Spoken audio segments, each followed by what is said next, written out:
Hey guys, Dantixy back with some more Dragon Age the Veilguard news. The devs are taken to Discord to answer their ravenous fans' insatiable questions. Thankfully Carla and Shinobi have transcribed it, so let's go through the most interesting things you need to know. Before we start, I'm giving away a 4090, consoles, games and more. To enter, follow the Gleam link below and keep an eye out for the secret purple code in this video. Alright, let's start with this one. You can't hug companions whenever you want, but there are opportunities to hug them. Come on guys, what kind of question is this? They aren't dogs you can just touch whenever you want. Regarding toggling nudity on and off, there is a toggle which will be showcased in an accessibility feature in the future, but in CC you choose nudity options, default is on, and you can toggle this at any point. So if you know your partner, parents or even kids will walk in, get a lock. Though if you're playing the game in the lounge for all to see, this option is there, I guess. Companion ages, early mid-20s with Tash youngest to Emmerich who is early 50s.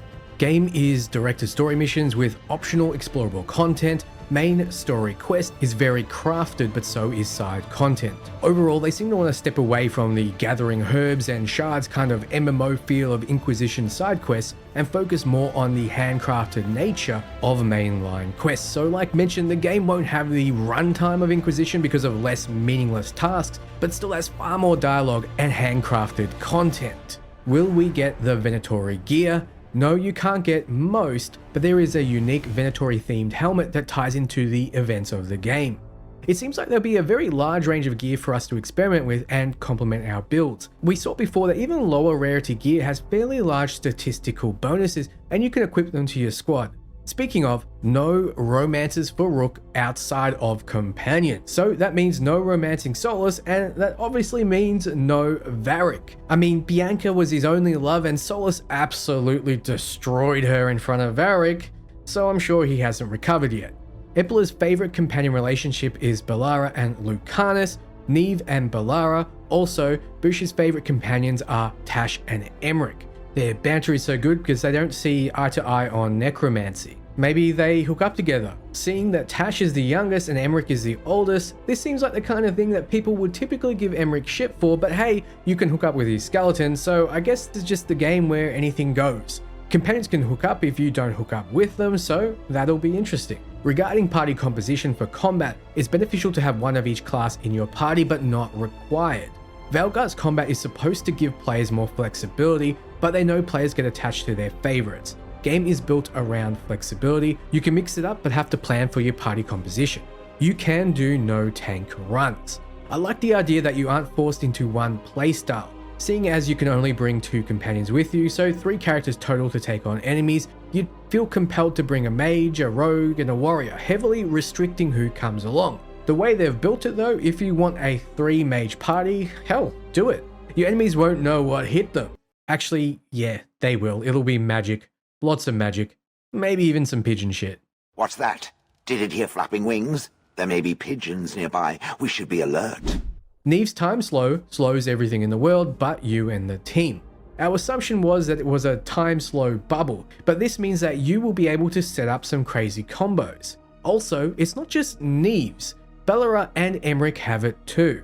Nightmare difficulty. Hardest part is making sure you have coverage over all the elemental types. Not sure if this means elemental resistances your team have or elemental bonus damage, as in if there is some ice elementals that you're fighting, you have some fire attacks to deal bonus damage or maybe even something that shatters. I'd probably suspect both, but this doesn't seem too hard, seeing how every class in some way specs themselves into damage types. We've seen how warriors can learn fire and necrotic. We know companions all have a favorite damage type, Neve with ice, Bellara with electric, Emmerich with necrotic, Tash with fire, and so on. Between that and the fact runes and gear can help change your damage types, you should be just fine dealing with elemental weaknesses. Are there buffs if you use your own faction armor? You're going to be working closely with the factions and you do get a lot of those faction armor sets that you can upgrade. Armors will align with faction themes, but you can find gear and skill nodes that will get stronger based on your faction. We've seen this in recent footage, the Lords of Fortune bonus on one of the gear pieces, so it seems confirmed that yes, there will be gear stats that get improved based on your background. Though what really stands out here is that skill nodes, aka nodes in your skill tree, will get stronger based on your faction. I really need to see how this works in the next video that they post going through the skill tree. So fingers crossed that comes soon. The Invoker can lean into all elements, all mages can to a degree. I actually don't like the idea of leaning into all elements. Mages that do so just never feel really magey to me. It just feels like a mishmash of everything. But I'm glad for other people that it's an option. However, what I really want to know is if we can actually just have a full Frost Mage, for example. It seems we don't have enough mage skills to make this possible.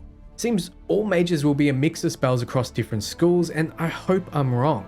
There is a full Transmog system. Any piece unlocks the appearance for that gear that you can apply to any piece of armor. There's also appearance only items just for aesthetics. Items from vendors, treasure chests, and another one I forgot. We've already seen some of those pre-order bonuses that are cosmetic only armor pieces as well, so it looks like we'll be able to customize our character exactly the way we see fit. In terms of primers, mages apply the Weakened and Overwhelm effect, mages detonate Asunder debuff, rogues apply Weakened and Asunder debuff, and detonate Overwhelm.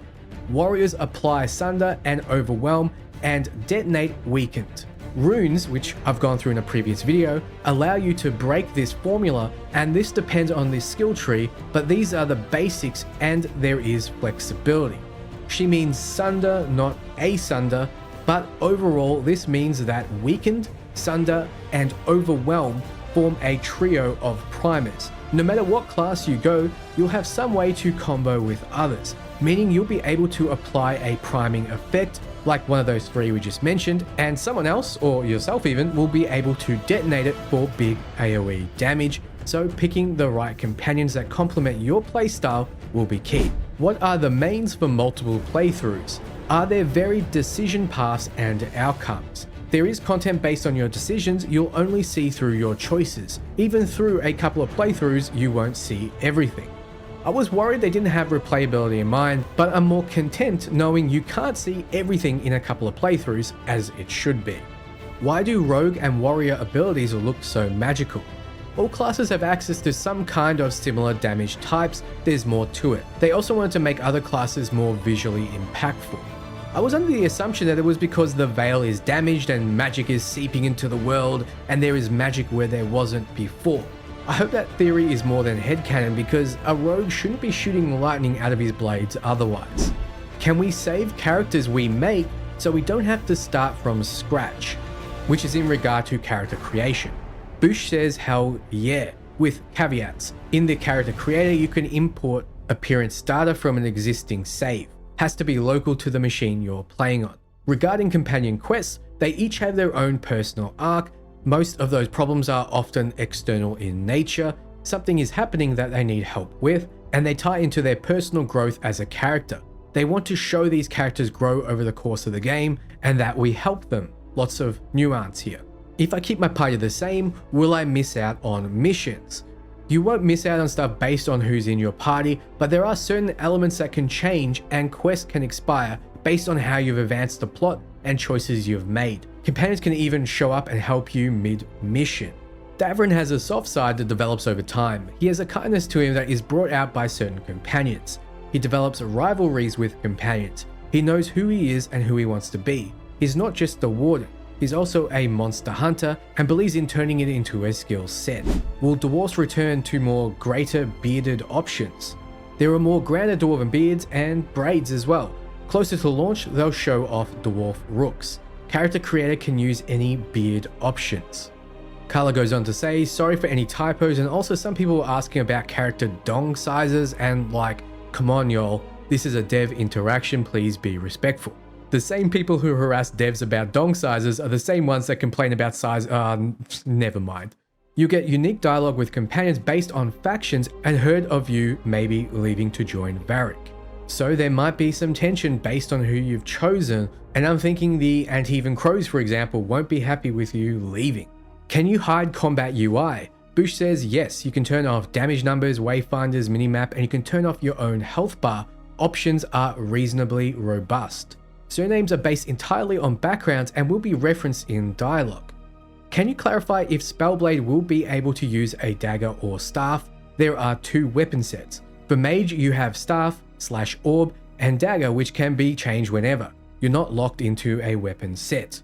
Don't forget too that each weapon set has different light, heavies, charges, and so on. For example, a charged heavy staff shoots an AoE wave out. Will we be able to give gifts to our companions? Yes, out in the world in various locations, you can buy gifts that are personal to the companions and you can give it to them and they acknowledge it. If you get them personalized gifts, they'll display them in their rooms, which we've had a good look at recently, and these are surprisingly spacious and very detailed. I'm quite impressed. So that's everything. What do you think? More or less excited? Let me know below. For everything RPG, you're in the right place. Ciao, friends.